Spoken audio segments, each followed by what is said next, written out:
Body Kindness and host for this podcast. I'm a health at every size dietitian, a certified exercise physiologist, a former chronic dieter, and mom to 2 girls. Join me as I talk to guests about what it means to be good to ourselves and create a better life where well-being matters, not weight. Through these conversations, we'll reveal the challenging and surprising ways our culture keeps us searching for our worth and our appearance. So let's create a new view of health that's inclusive and built on compassion and respect for all bodies. Let's shake things up and let's change the game.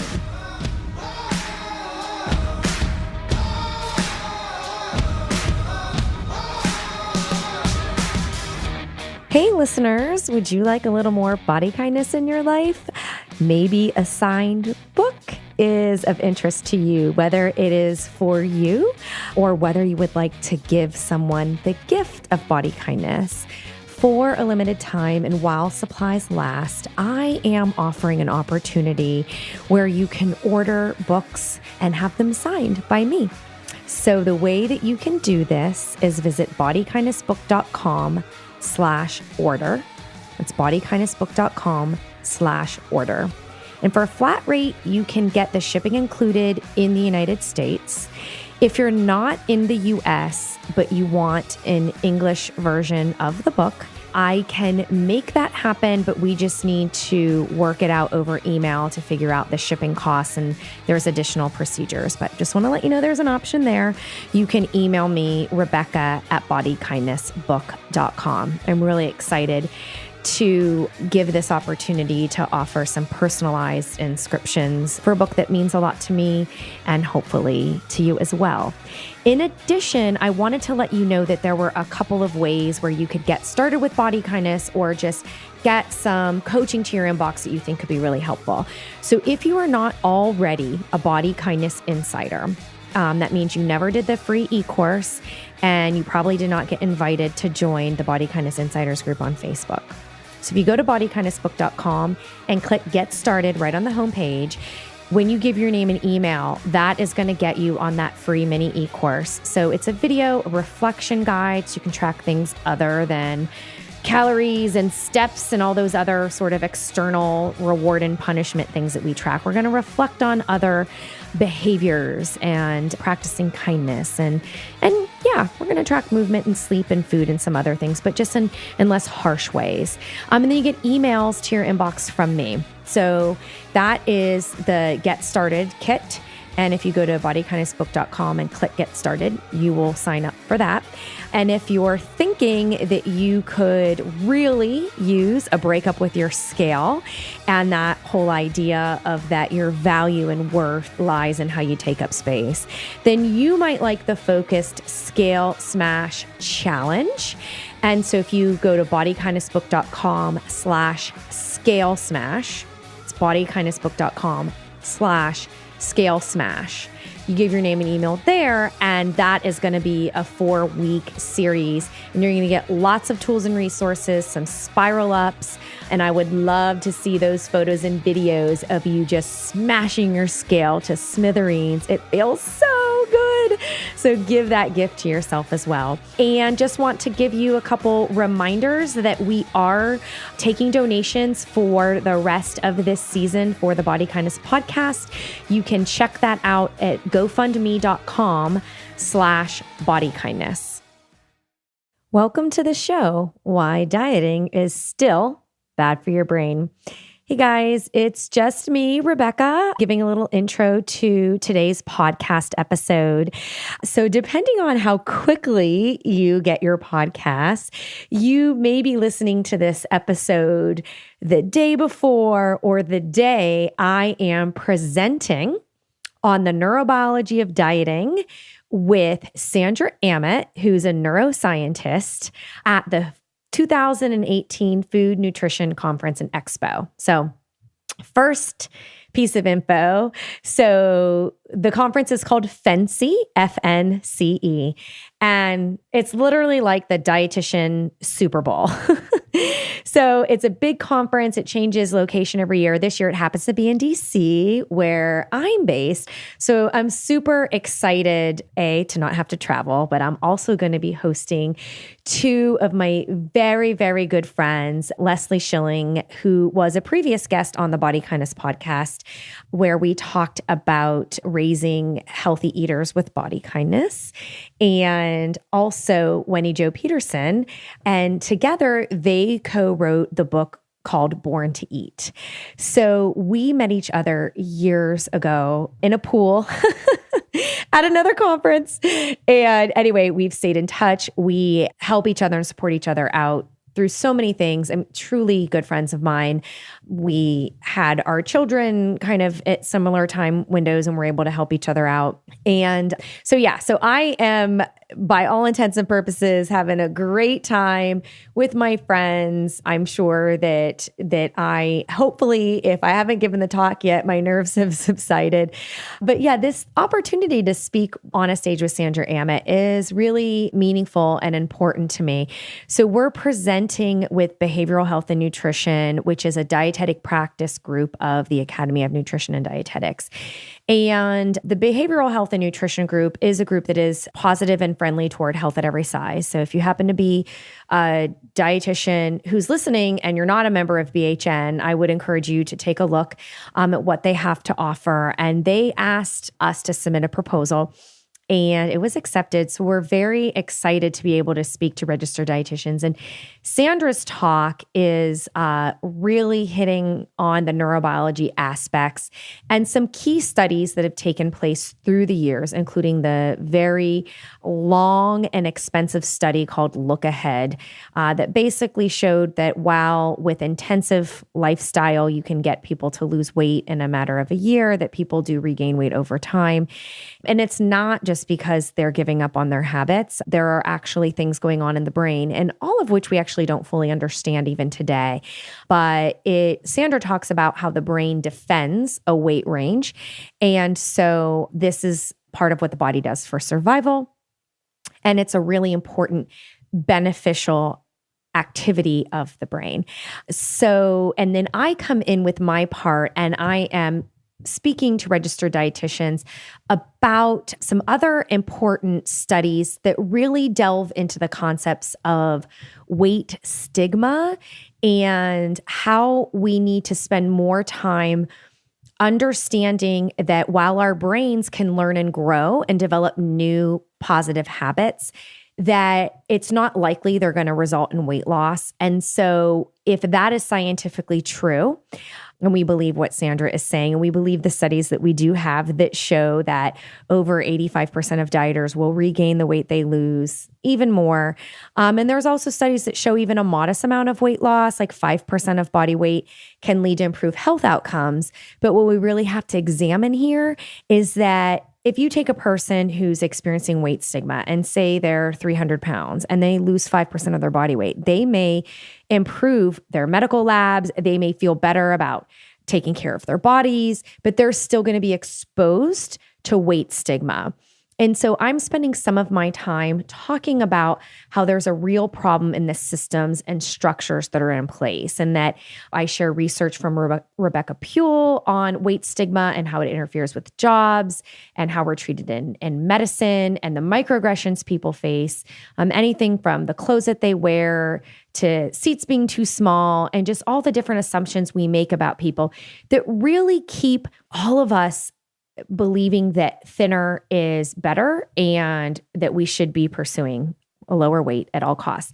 Now, I fully understand that there are people who have experiences where they've had recent weight gain or they're not happy with their habits. I mean, I do counseling, and this happens all the time. And that's another thing that I wanted to get across in the talk is every day, even though I market as weight inclusive and if you have weight concerns, I could help you, but that I don't put people on diets. People will still come in and sit down, and the first thing that they'll say is, I want to do something about this weight. And so I wanted to use an opportunity in the talk to share with people that it's not about people being able to let go of their weight concerns, because why would they? Because of the culture that we live in and the power that they would attain with weight loss. And yeah, they might believe that if they make these changes and lose weight, it will be the weight loss that causes them to feel better. Well, It could be that the behaviors help them feel better. And that really that the issue is that it's about giving up things you can't control and that you really, truly can't control your weight. I mean, let's just be real, right?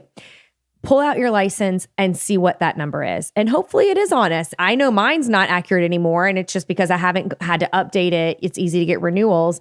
So at some point I will update it. But we have lots of examples of how we aren't necessarily accepting of our current bodies. And we get the messages all the time that we shouldn't accept our bodies and that we should always be striving for a better appearance or as low weight as we can maintain, right, with realistic habits. And at the end of the day, the problem is that you don't control your weight at all. And that there's diversity in what people are meant to weigh and the size they're meant to be. And there's also diversity as to whether or not they're going to lose weight and how much. And so really my goal in the talk and speaking to dietitians is to pointing the finger at the systems and structures that are in place so that we could think hard as a field, right? Within medicine, within nutrition, within healthcare, how do we examine the ways in which we uphold weight stigma and then do harm to our patients and our clients because we just accept that, oh, of course you want to lose weight. I'll help you. We will pursue that together. And that's what I really want to challenge the audience is sharing the data that shows from a public health standpoint, from, a research intervention standpoint, and even a recent CDC journal that talked about preventing chronic diseases. They actually are asking that health providers recognize social determinants of health over and above lifestyle factors. So geographic location of where you live, how much money you have, the ways racism can impact your health and well-being. We really need to think much bigger than that somebody's health is tied up into how much space they take up. And they also ask healthcare providers to consider a holistic and multifaceted approach to health improvement instead of pursuing weight loss. And then I am going to be sharing all different strategies that I use in counseling. So if you've been listening to this podcast for a while, read Body Kindness or practicing Body Kindness, then you know a lot of what I'm going to be sharing with other dietitians. I'm going to be sharing the ideas of how we can plan and work on body kindness blueprints. I'm going to be sharing the mindfulness-based and value-centered packed steps that you can take to unhook yourself from unhelpful thoughts and make the choices that are more in line with your values when you're trying to change your habits. And it's really, really hard. And I'm also going to be sharing ways that I help clients set goals about meaningful actions they want to take, not necessarily trying to control their thoughts or feelings.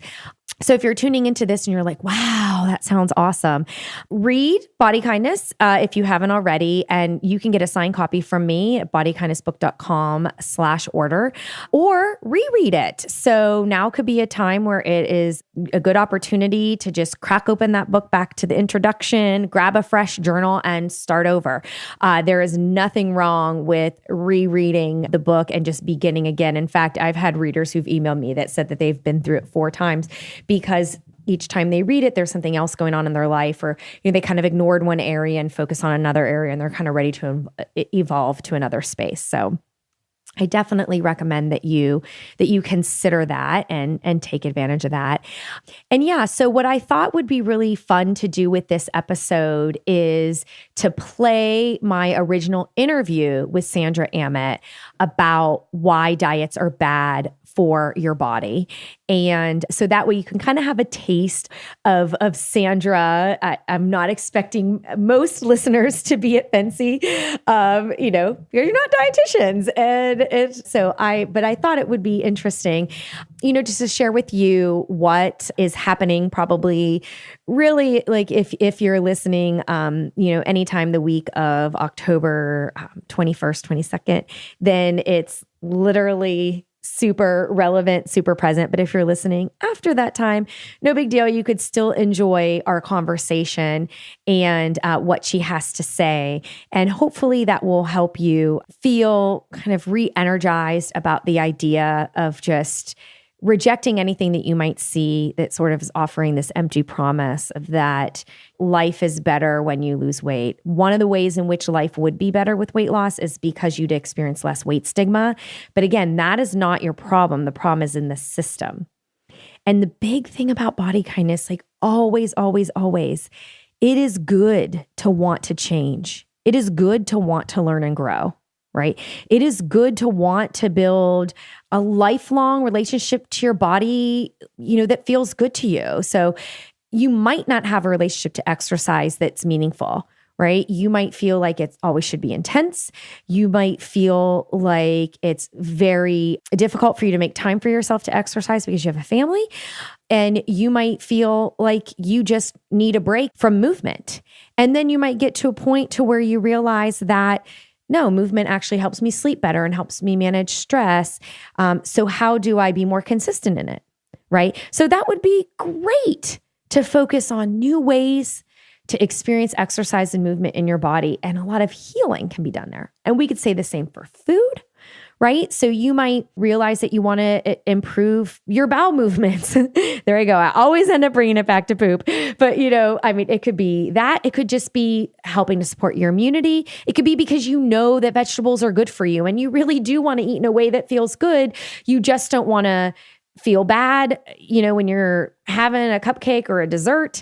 You don't want to feel bad when you go through the drive-through because it's convenient and tasty. You don't want to feel bad when you get ice cream in the afternoon with your family, even before lunch. There aren't rules. Like nothing bad is going to happen if you enjoy ice cream with your family and, I should have eaten a salad first. It's 12. It's things like that. We really have to stop and think about external rules around food and question how helpful they really are. But that doesn't mean that we don't decide that we want to prep more at home, that we want to do a better job at meal planning, that we do want to do a better job at balancing out our plates and getting more vegetables in. As a mom, I'm thinking about consistently offering vegetables and fruits. And, I notice when there's a night when I don't, and I'm just like, is there anything I could grab and offer? I don't make them eat it. It's just they're learning that that's part of what is being offered and they decide how much of it they eat. I had a window where I was just like, I just really can't do salad. So I would look for other interesting ways to incorporate vegetables.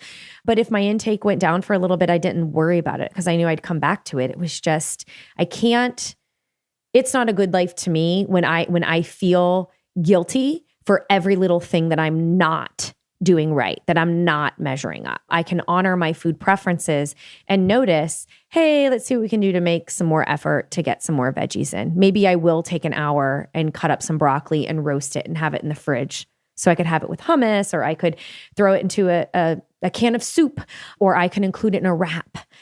So those are the types of things, like if that doesn't feel like a diet to you, then those are the types of things that would be a practice of body kindness, right? A practice of making a habit change that the expectation isn't, and if I just eat a little bit more broccoli, then the pounds will melt away and I'll be happy.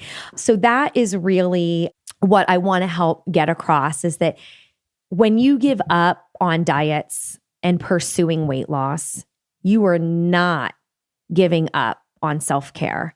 In fact, you're actually making self-care a top priority because you're letting go of the things that aren't working for you.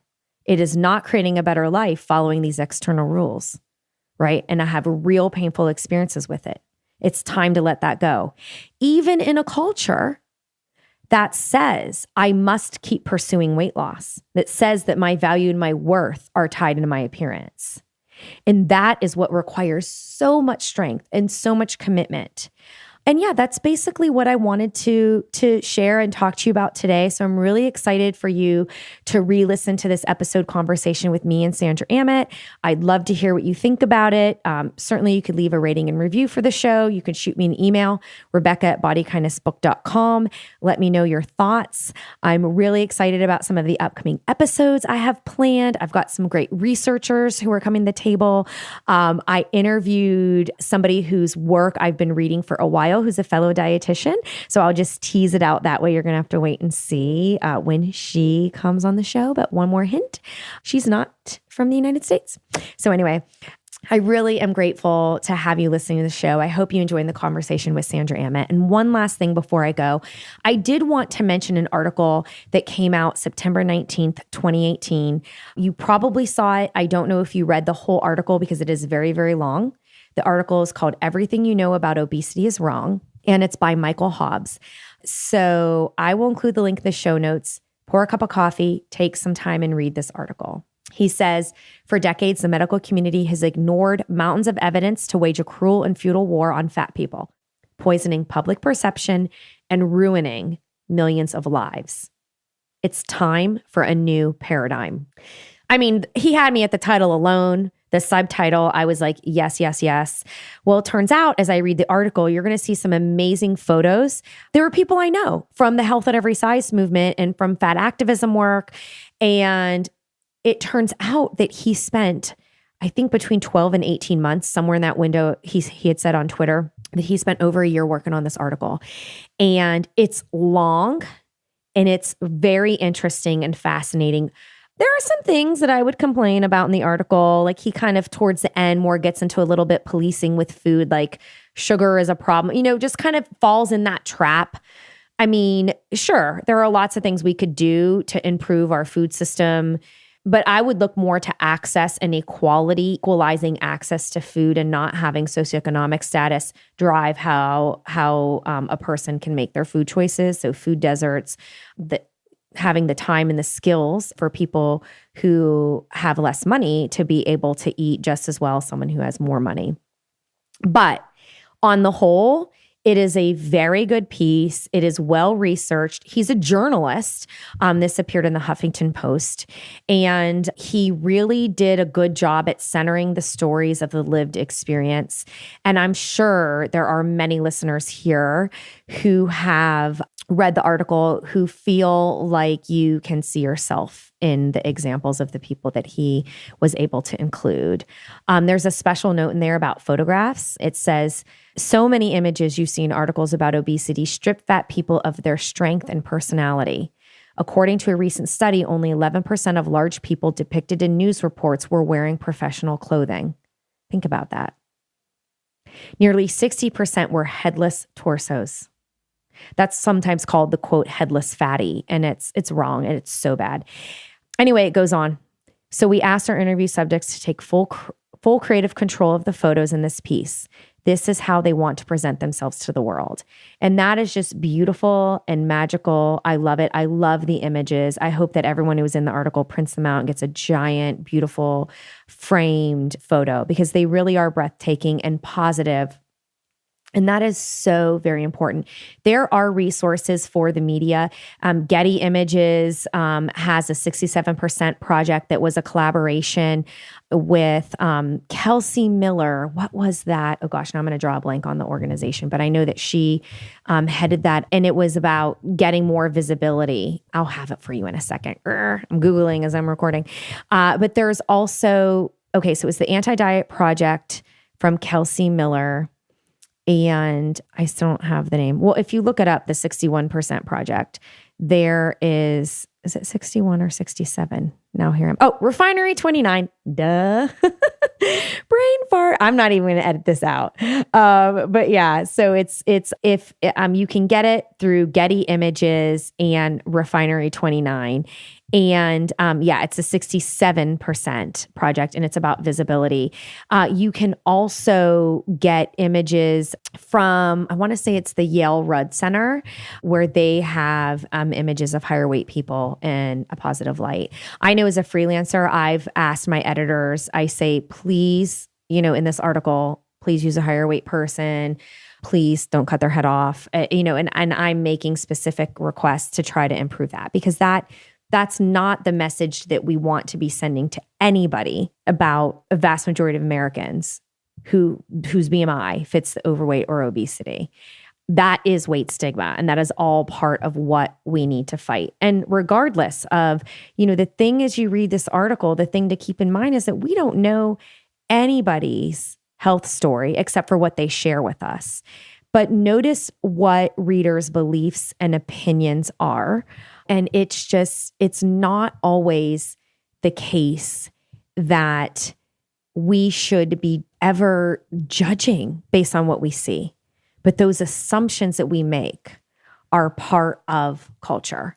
And we need to put that on the chopping block and decide that that's not the type of world we want to live in. And that's not the way we want to be. And that's not the way we want to be toward ourselves or toward others. That's not the kind of doctor we want to have. That's not the kind of people we want to be around. We want to be around more people that respect everybody. And anyway, I think that this piece does a really good job at putting the human connection back to the concept of weight and health and why it matters so much. You know, I know when I was writing Body Kindness, part of it was like, yeah, okay, so most of this book is going to be about how to do self-care, how to be good to yourself and not diet. But then it's like, kind of when I got to part 4 and where you belong, I was like, what I really want is people to go out and live right now, be here now, enjoy, edit their social media feeds and hang out with the people they want to hang out with and tell the people who they don't want to hang out with that, you're not adding anything to my life. Bye-bye. And so my hope is that as a reader evolves into the reading, as people evolve into the reading of the book and doing the work, that they actually have this ability to say, I want my life to be about something more meaningful and positive. So be sure to read that article, be sure to share it. And I hope you really enjoy listening to Sandra and I have a conversation about why diets are bad for your brain.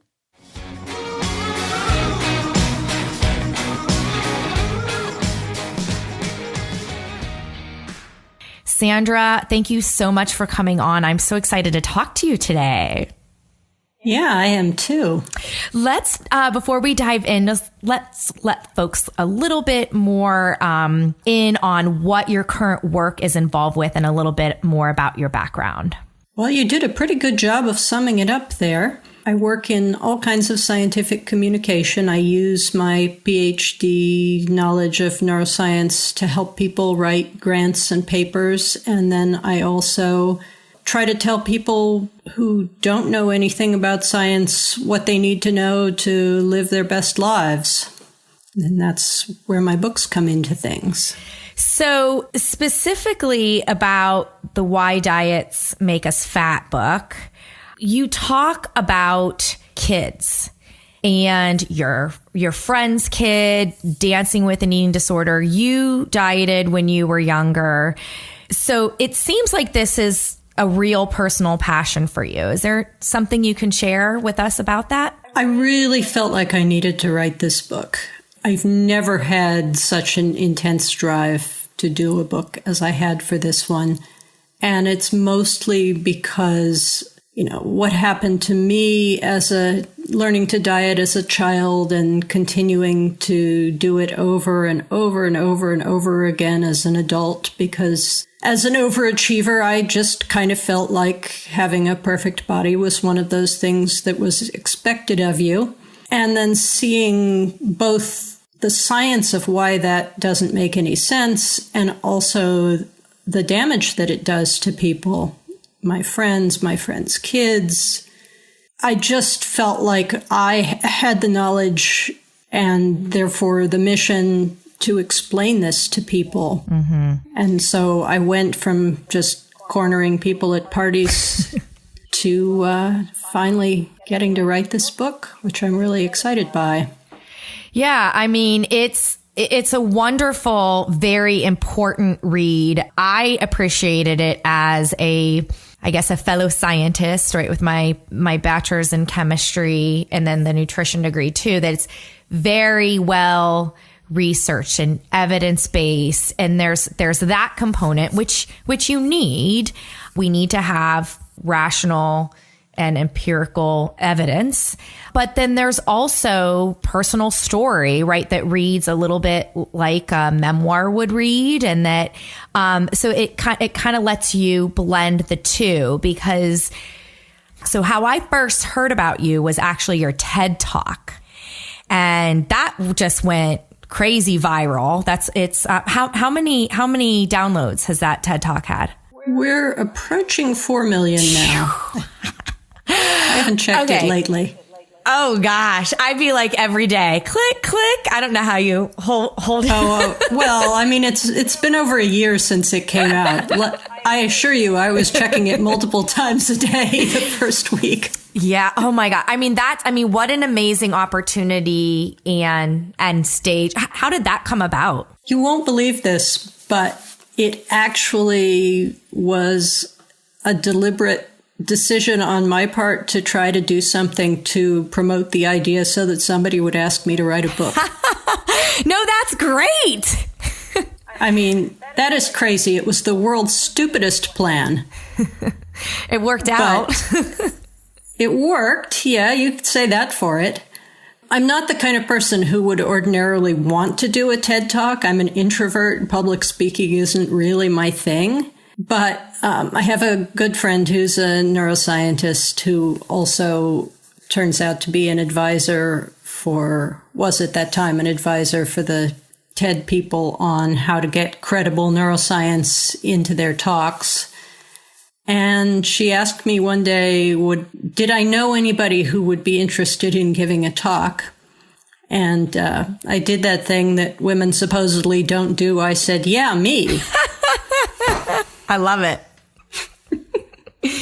And then they said, great. And then next thing you know, you're being coached and ushered onto a stage is the short version of it. Pretty much. I worked hard on that talk, I'll tell you. I mean, I did we literally, lovingly and jokingly called it teeny tiny TEDx. And I can't think of a more stressful thing. So to have that opportunity and to have so many views, it is very important. I remember when I saw it and have it waves through your circles of what you're paying attention to. And for me, it was like, oh, yes. Because of the neuroscience part of it in particular, there was like, you watch it and it's like, I trust this person. This is a PhD scientist who knows the brain. And so there's this sense of trust that people really need that you don't necessarily get from, I think people like me who work in like nutrition and fitness and stuff like that, that they don't necessarily want to believe what they hear, that the dieting is the problem. Because if the diet is the problem, then there's that fear that they may never get the kind of life they want because they think they need a certain body to achieve it. Mm-hmm. Yeah, I know very much what you mean. And one of the things I'm most proud of with my book, actually, is that I have not had a single expert come to me and say, look, you made a big mistake on the facts.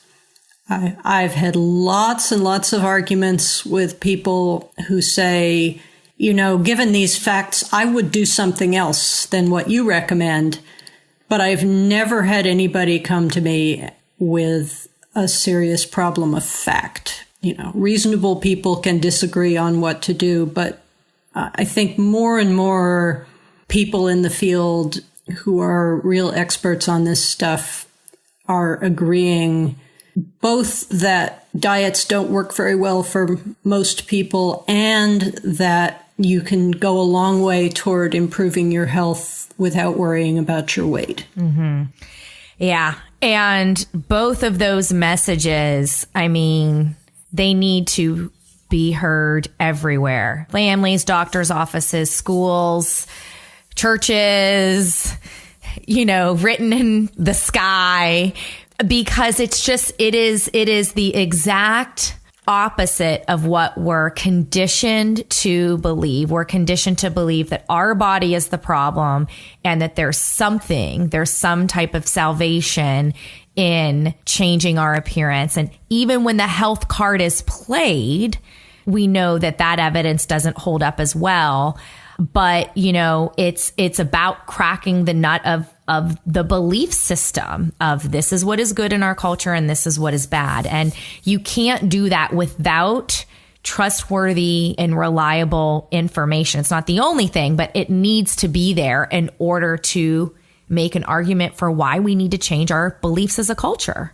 It's really hard to change people's beliefs. I mean, back in the stage where I talked about where I was just telling everybody I know any chance I could get about, why dieting was pointless and what they should do instead. When I first started out, I would just say, look, people who diet have a very high chance of gaining the weight back. They have a significant chance of gaining back even more than they lost. They almost never keep it off in the long run. And so you should just stop dieting. Mm-hmm. And inevitably, every single time that conversation happened, the person I was talking to, if they were a dieter, would say, but what do I do instead?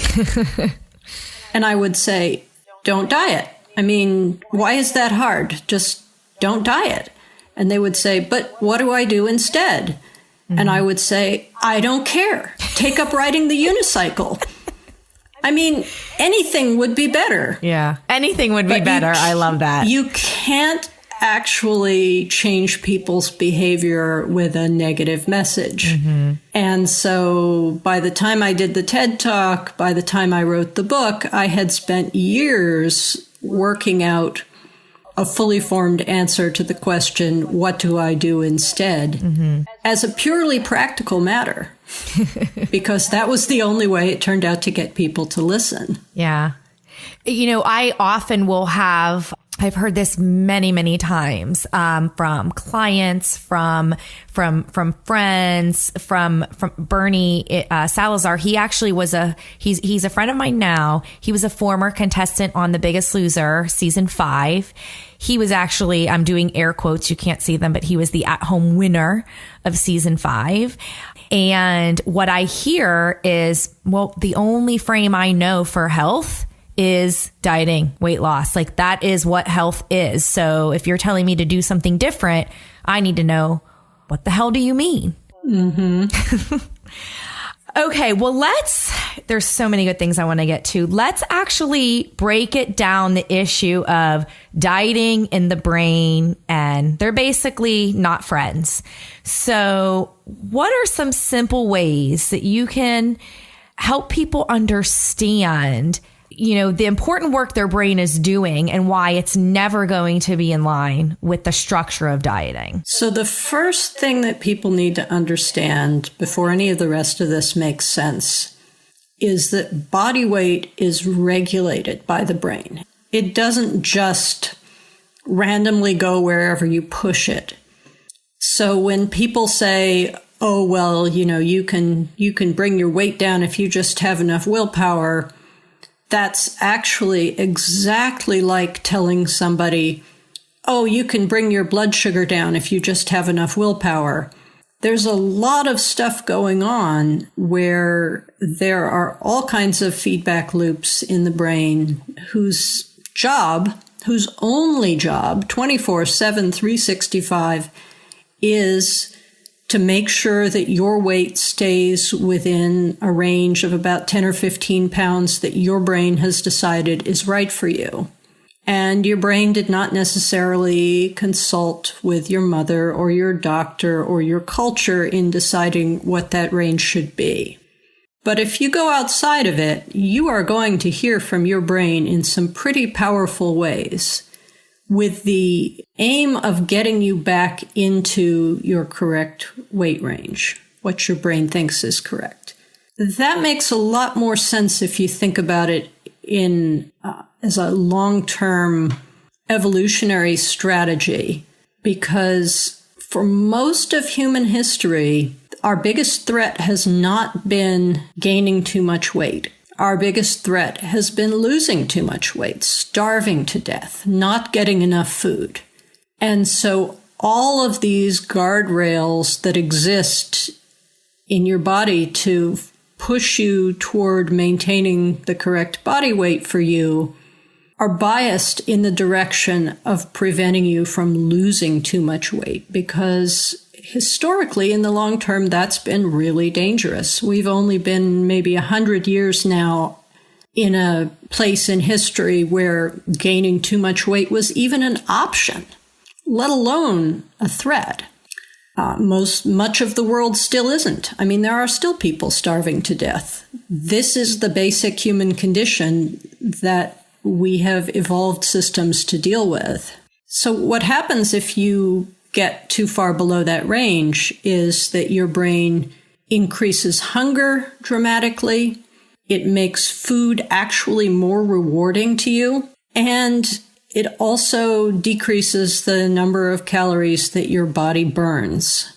So you actually become more fuel efficient. You can do more exercise on fewer calories if you're below the range that your body thinks is right for you.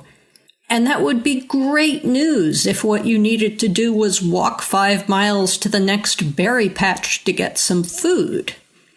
It's not such great news if what you're trying to do is go to the gym and work out to lose weight. Yeah. I mean, you brought up so many really important key points. I think that every time I hear arguments about the food system and pick any number of food or sugar type documentaries, it's this message of there's an overabundance and you can't control yourself around this food.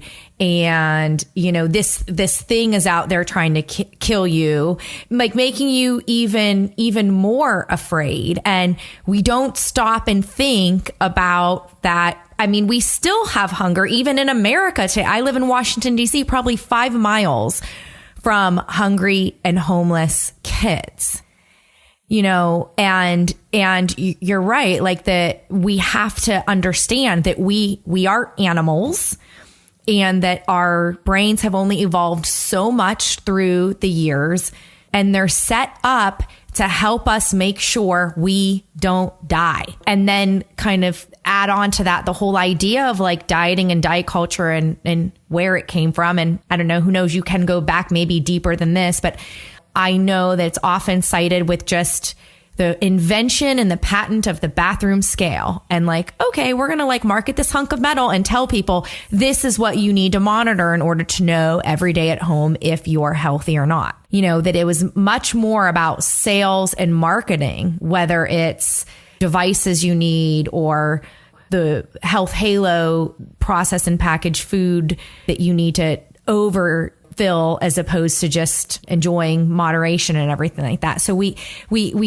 have to really notice that there's like conflicting goals and priorities going on that make it so that what we think is the very answer, that diet plan, is actually more likely to make things worse. So it's like taking a medicine that is guaranteed to not work, but you just, okay, thanks, take it anyway. It is a need to stop that vicious cycle. And I think that while we wait for years and years and do things to help change diet culture, we can still, as with ourselves, say, I want to learn and understand better how to work with my brain and take care of my body.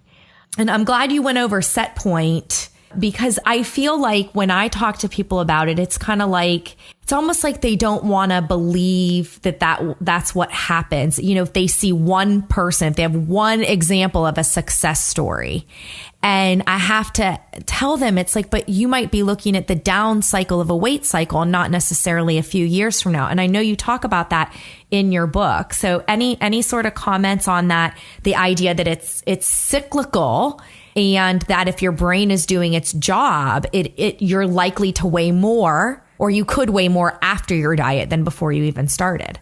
Yeah, let me start by just saying that I really, at some level, hate being put in the position of having to tell people that it's their responsibility to come up with an individual solution to what is basically a structural problem with the food system. Mm-hmm. That is not right. And I think we need to just say up front that this should not even be your problem in the first place.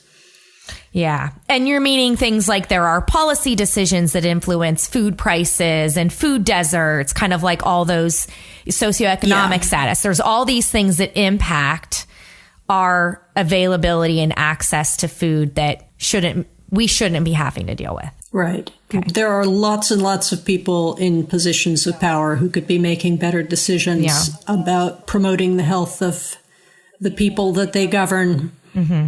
And we would not be worrying nearly so much about these issues if they were doing a good job with that. So taking that as our basis, then to go back to say, there are some things that individuals can do. And it starts, as you say, with understanding what it is that actually happens when you go on a diet. And the first thing to say about that is that there are more than a dozen studies that have followed people in the long term after they've gone on a diet. And without exception, every single one of them has found that somewhere between 1 and 4 years later, people end up heavier on average than they were when they started the diet. That is what the research shows. And you can give me all the testimonials and all the individual anecdotes you want, but every single time that a researcher has started with a group of people going on a diet and followed them out for years, those people have not ended up thinner. A small minority of them end up thinner. A larger minority of them end up fatter.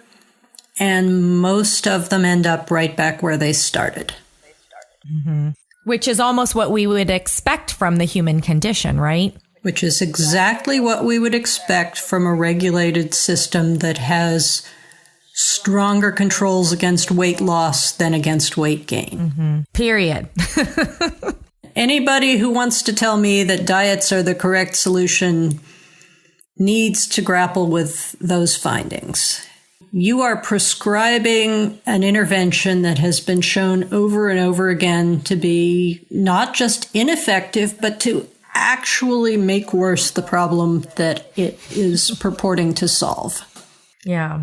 Let me ask you about this, like the whole, because I could hear someone hearing that and say, okay, so then like it's just eat clean, or maybe I should do something like Whole30, which I don't know, just for listeners, with the Whole30, I believe you cut out dairy or certain potatoes. There's actually almost everything. Truly wholesome foods that you cut out. But you get what I'm saying is it's just like, well, this isn't a diet but there's still a restriction of types of foods that actually can provide nourishment. But then also the idea of, if you say you're taking out ice cream, which is something that you used to enjoy, you end up missing it and want it more. And if you let yourself have it, you can tend to eat it less mindfully, overeat it, feel guilty about it. Can you kind of help people understand why it's not necessarily all calorie restriction, is it? A lot of people now have sort of taken on board the idea that quote unquote diets don't work, but then they try to slip in the idea that, oh yes, but you can lose weight without dieting in a variety of ways. In fact, it was actually a problem with marketing my book, that there is this genre out there now that people know about of books that proudly proclaim on their covers that they're not diet books, but turn out to be secretly diet books when you get to chapter 8 or somewhere. And we struggled to differentiate my book from those books. But that's not the right lesson to take from the idea that diets don't work. The correct lesson to take, I would phrase like this: losing weight on purpose doesn't work. In whatever sneaky way you want to try, a big part of the problem is simply that willpower is exhaustible, as we all know from personal experience, and the brain's regulatory systems are working all the time. They never get tired. They never take a day off. They can afford to sit there and just wait until such time as you've had a long, hard day and the kids are yelling and your ability to quote unquote resist temptation is at a low ebb. And what tends to happen to people who are currently on a diet or who have an extensive history of dieting at those moments is that they find that they don't have any other guardrails in place against eating the entire half gallon of ice cream or the whole bag of cookies or the whole bag of chips or whatever your personal weakness is. That if you have managed to systematically take all of the joy out of eating and replace it with guilt and shame, then when you do find yourself eating something that is a quote unquote bad food, there's often this tendency to just think, oh, well, I'm just a bad person, and so nothing matters. Let's just eat the whole thing. Whereas a person who has a healthier relationship to food would say, oh, man, I have had a really bad day. I'm going to eat some ice cream, and I'm going to enjoy it.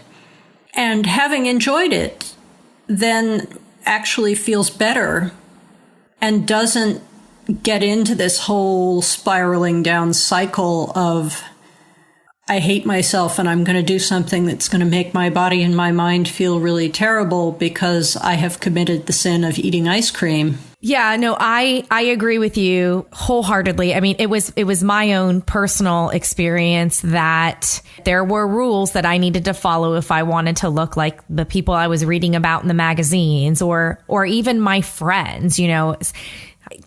Nobody ever told me actually that genetics was a thing, and not only a thing, but like a thing that has more of an impact on your weight and shape than your habits, which I don't like to admit as a dietitian, someone who helps people with habits, that, you know, because I want people to be motivated to take positive action in their lives. But I also want them to understand that a lot of it is a footprint that has been determined, like you were saying early on. And in your book, you went into the twin studies that basically said even if identical twins are raised separately, they're likely to weigh the same and under different like conditions, right? Different schools, different upbringings, different access to food.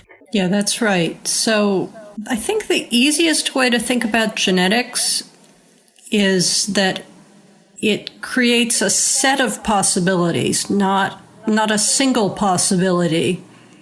So somebody with a certain set of genes may have the potential to be somewhere between, you know, the high end of normal and the overweight range as dictated by the medical industry, which we can come back to. I'm sure you know that those ranges are not set in an entirely evidence-based way. You mean the BMI? Mm-hmm. The BS membership or membership. I'd like to cancel my membership to the BMI. I would surely like to have the doctors get a little more sensible what they say to people about weight. Yeah. Well, what do you mean by that? Let's elaborate. Because I know I have listeners who have been avoiding going to the doctor because they've had past negative experiences and they just don't want to deal with the judgment. And that's certainly worse for their health than anything, even if they do have a behavior that they would like to fix. Not going to see your doctor is worse. Yeah. And in fact, there are studies that indicate that people who are heavier are less likely to go to the doctor because they worry, realistically, in most cases, that they're going to be shamed for their weight. And that means that basically the medical establishment is, with the best of intentions in some cases, making people's health worse by increasing their stress and making them less likely to receive good health care. on both ends, because people are less likely to go to the doctor, and because when they do go to the doctor, in a lot of cases, they don't get treatment for their actual problems because they instead get told that they need to lose weight. I mean, there's a story in my book of a woman who went to the doctor with a sprained ankle and was told that she needed to lose weight. Yeah, that's weight bias. I mean, did they at least look at the ankle, x-ray, anything? Nope.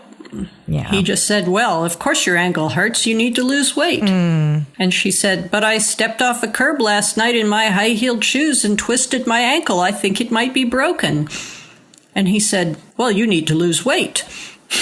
God. It's just crazy. It is. It is. I've shared on an earlier podcast, but I can't help myself. I once had a client who was at the OB, a brand new OB appointment. And it's like, you're already, like in that paper gown, feet in the stirrups. Like, I can't think, maybe actual childbirth is a step elevated. And, the doctor leaves to let you get dressed again. And on the way out, like not anywhere where she could confront, on the way out, as door is open and she's quickly closing it, says, I hope to see less of you next year. And the client was just mortified. And she's like, she actually had a history of binge eating, which was resolved. And she's like, that would have sent me through a tailspin. But I knew to come talk to you about it, figure out what we're going to do and everything like that. She ended up leaving and writing the practice a letter explaining why in a as professional way as you can, but just a very direct, and then told her referring primary care physician what happened too. And, you need to take action to advocate for yourself if you're not getting good medical care. But we shouldn't even have to do these things is the worst of it. Yep. Those of us who can need to do it on behalf of the people who aren't in a position to, but boy, it's an extra burden that you shouldn't have to bear. Yeah. That's why we often say in Health at Every Size about how difficult the work is, and at the same time, worthwhile and important work, even when it is difficult. And I'm so grateful to have your book because it is. And I could see the difficulty with the marketing. And I mean, I'm sure when you get interviewed and you're, and this happens to me all the time where it's like, they never fact check anymore, but there's going to be this context of they'll keep pushing and pushing and pushing just because they want to write some sort of line about, and then this will cause weight loss. And it's an uphill battle. But the reality of it is you have a good, science-based, credible book that says dieting is actually bad for you. And I definitely got the message of you're not a better person when you lose weight. I definitely got this message of how can you, kind of here's all the scientific reasons for why you may see weight fluctuations, but that there are specific actions you can take, even if you don't lose a pound, that would be associated with improvements to health. And that's unheard of. So it is a very important work to have out there and just keep knocking on doors and, keep on doing that type of work. I want to get into the connections, and you talk about this in your book, the connections between sleep and stress in the brain. I just think this is an issue so many people who are trying to practice body kindness struggle with because I could say whatever, pull out my airplane oxygen mask and be like, you need sleep. You can't do it all. And it's almost like that falls flat. Like they get it, but they don't want to take the practical steps of protecting their sleep. And it's, even though it's their lack of sleep is likely to be associated with increased stress and poorer health, they're not wanting to directly address the sleep. And I'd love to get the neuroscience perspective on these intersections between sleep, stress, and whether it's weight directly or eating behaviors that could impact weight or anything at all that you would want to talk about there. My absolute favorite review of my book on Amazon says something, it's a negative review, and it says something to the effect of, Oh, she's just giving all the stupid health advice everybody gives, Eat your vegetables, get enough sleep, lower your stress, blah, blah, blah. There's a reason we're all giving the same advice. Yeah, exactly. Because it's right. And it turns out there is no magic pill to make you healthy, but there are some basic things that you can do that really matter. And the connection between lost sleep and stress is one of the key points that, the majority of people right now don't get enough sleep. We've all managed to convince ourselves that being crazy busy is so critically important to the world that if these papers don't get shuffled and that phone call doesn't get made, then, civilization is going to collapse or something. But in fact, it's especially acute for kids that not getting enough sleep is a very strong predictor of poor health and weight gain in adulthood. But for anybody, lack of sleep increases your vulnerability to stress, and having chronic biological stress going on in your body is really, really bad for your health. It's so much better to just get the basic things right and, do all those boring things that Mom said, because no amount of willpower is going to compensate for flooding your body with cortisol all the time. And what's the point of cortisol? Cortisol is great if you're being chased by a lion or a burglar. It's designed around an acute, life-threatening crisis that is going to resolve pretty soon one way or the other. Either you're going to get away from the lion or you're going to die. There's really no in between. So what cortisol does is it mobilizes all your resources for a big last stand. You put nutrients into your muscles, you remove them from long-term sort of processes like digestion that may be important eventually, but don't matter right in this moment of crisis. And it prepares your body physiologically to fight or run. And to do either one of those things effectively, it basically shuts down all the growth processes and all the basic maintenance stuff that for 4 hours or 40 minutes or 4 minutes or whatever the short-term crisis is, those things don't matter. But over the long term, chronic exposure to stress hormones does a lot of damage to your body, makes you more at risk of problems like from heart attacks to diabetes, all the sort of lifestyle-associated problems with health. And it also damages your brain. It damages your brain's ability to function in ways that can be permanent if it's sufficiently long-lasting. Mm-hmm. People don't hear that enough, that like this is damages your brain, like brain damage, like something that we generally would say, no, we don't want that.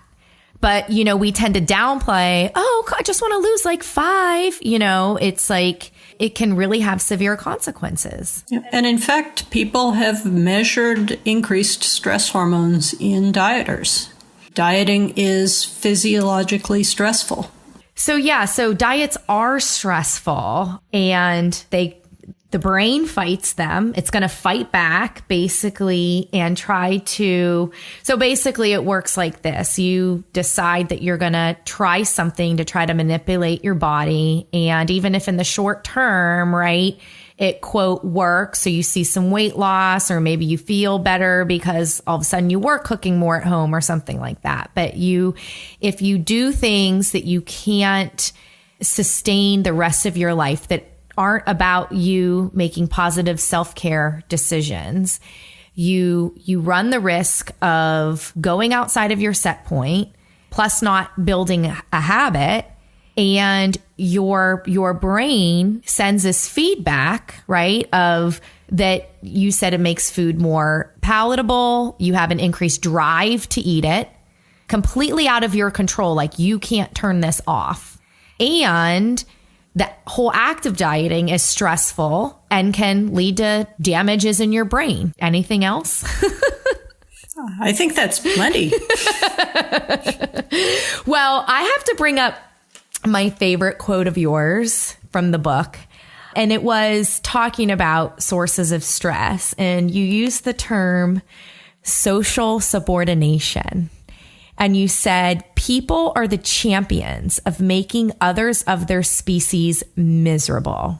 And I was like, oh, I had the audiobook. I had to stop what I was doing, rewind it, and hit clip to make sure I got that. It's so powerful and so true. So what did you mean by that? And what do you hope readers take away from that idea that people are the champions of making others of their species miserable? So anybody who wants to know a lot more about that topic should go read Robert Sapolsky's book, Why Zebras Don't Get Ulcers, which expands at great length on what stress does and doesn't mean for health and how we get stress and what we can do about it.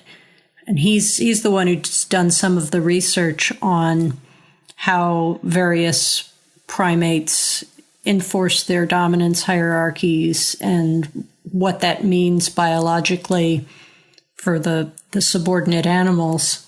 But the basic idea is that when people get very focused, because we're such a social species, right? This is kind of the dark side of being social animals, is that everybody's all up in your business. They've all got ideas about what you should and shouldn't be doing with your life. And some of those ideas are wrong, as we've been discussing, and some of them are things you can't do anything about, like, what social group you were born into or what gender you are. There are lots of things that people get picked on for that they can't do anything about. And it's really stressful to be in a position where other people are acting superior to you or discriminating against you or even just making comments about it. One of the women I interviewed for my book gained weight very abruptly from a series of medical problems that she had no control over. And the thing she said to me that really, the quote that really stuck with me the most from our discussion was, the bigger you get, the more invisible you are.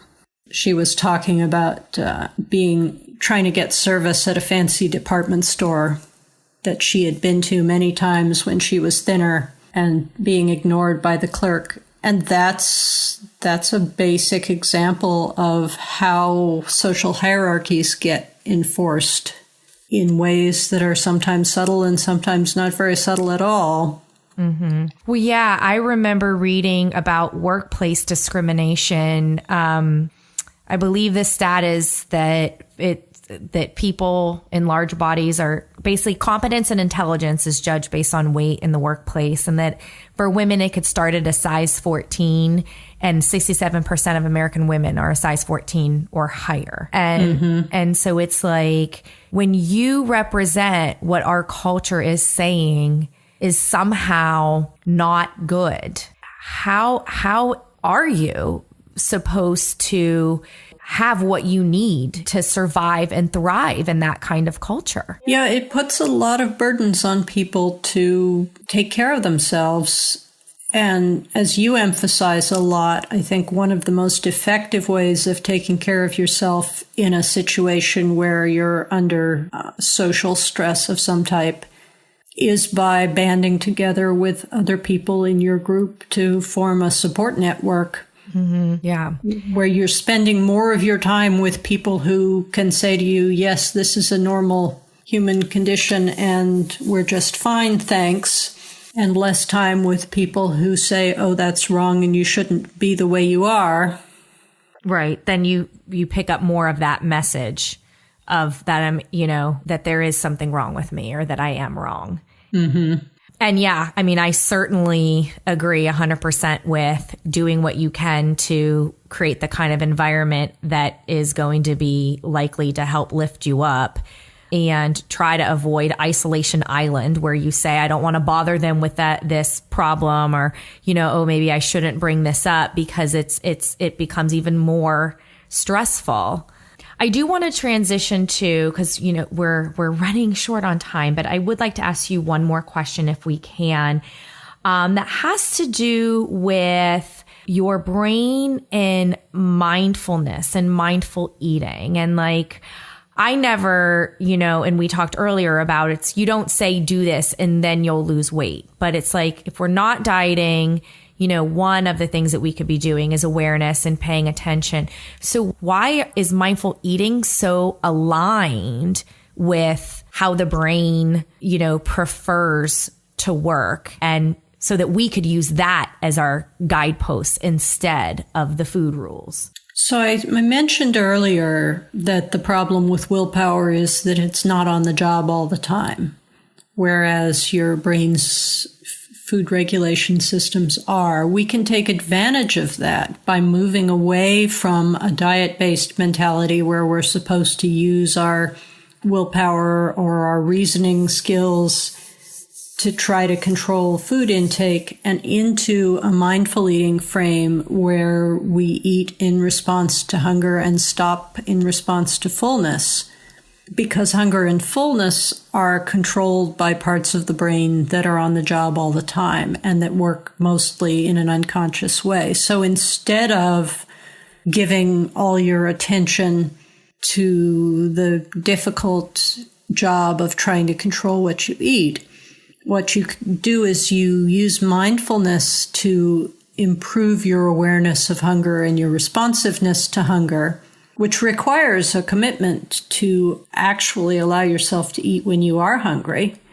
But it turns out that people who eat when they're hungry are also more likely to stop when they're full. And people who deny themselves food when they're hungry are much more likely to overeat when the opportunity arises.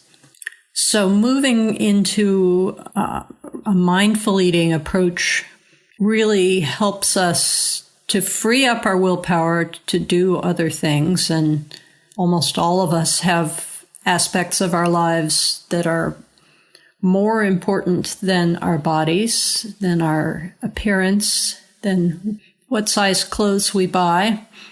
You can free up your willpower to be able to use it to be a better parent, a better partner, more successful in your career.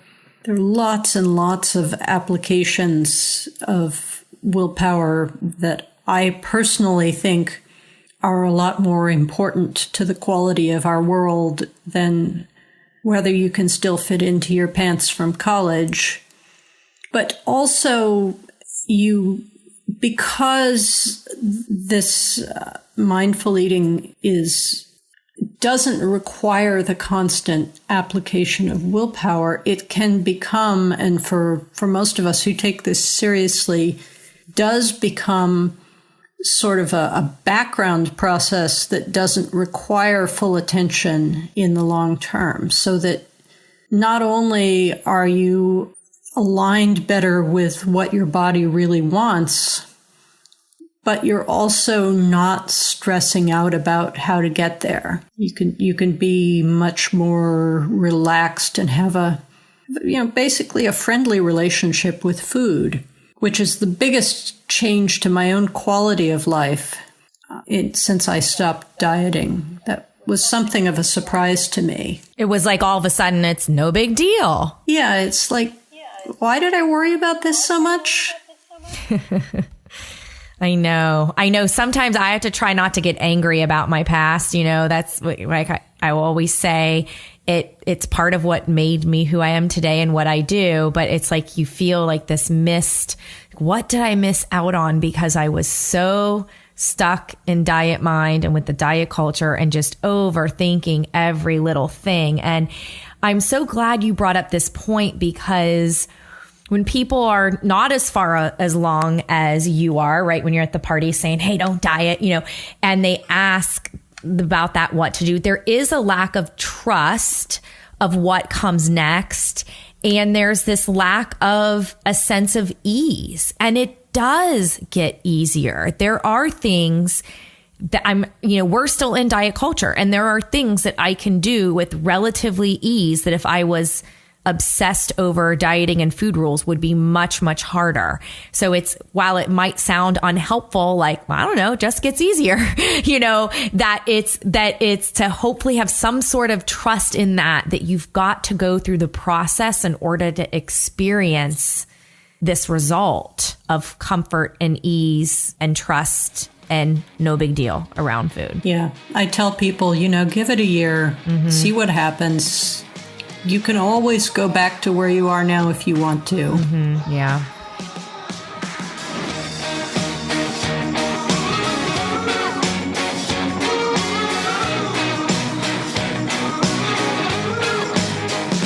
And that's a wrap on today's show. Let's continue the conversation on Facebook. Just search Body Kindness Podcast and click to join.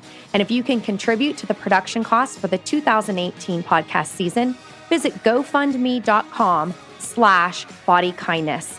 We love ratings and reviews. Please do that. And don't forget to let your friends know that Body Kindness is one of your can't miss podcasts. If you have questions, comments, or guest recommendations, shoot me an email, Rebecca@bodykindnessbook.com.